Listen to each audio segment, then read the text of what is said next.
আসছেন খেলা দেখার জন্য মিরপুর থেকে। মিরপুর থেকে। আচ্ছা, আজকে যেহেতু নেইমার নামছে খেলায়, অনেকদিন পরে ব্রাজিলের যে তারকাটা নামলো, কেমন লাগছে আপনাদের কাছে?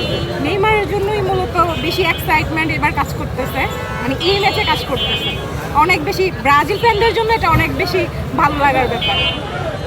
যেমন মেসি তার খেলা দেখাচ্ছে, রোনালদো দেখাচ্ছে, নেইমার কি দেখাতে পারে এবার, আমরা কি মনে আশা হচ্ছে? করি নেইমারও এমন দুর্দান্ত একটা ম্যাচ নিয়ে এবার ফিরবে।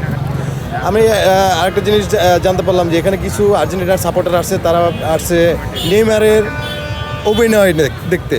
আপনারা কি এটাকে অভিনয় হিসেবে দেখেন না? না, এইগুলো তো আসলে মূর্খের মতো কথা বলা হবে। হ্যাঁ, আমরা রোনালদো বলেন, মেসি বলেন, নেইমার বলেন, তাদেরকে ছোট করার রাইটস আমাদের নাই, বা এইটা মানায় না।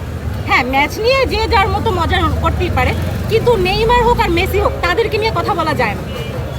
ঠিক আছে, এইটা যাদের হচ্ছে ওই কি বলে চাপার জোর বা হচ্ছে চিল্লায়া জিতা, তাদের তো আর আসলে 5টা কাপ নাই, সর্বোচ্চ কাপ তো ব্রাজিলের। তো তারা একটু চাপাবাজি করে আর কি আগাইতে চায়। কি আশা করছেন আজকে ম্যাচ নিয়ে, স্কটল্যান্ড আর ব্রাজিল? জি, কি আশা করছেন আজকের ম্যাচ নিয়ে? আজকে তো মিনিমাম আমরা একটা 3 পিস তো অন্তত আর্জেন্টিনার ফ্যানদের জন্য উপহার দিতেই চাই। এইটুকু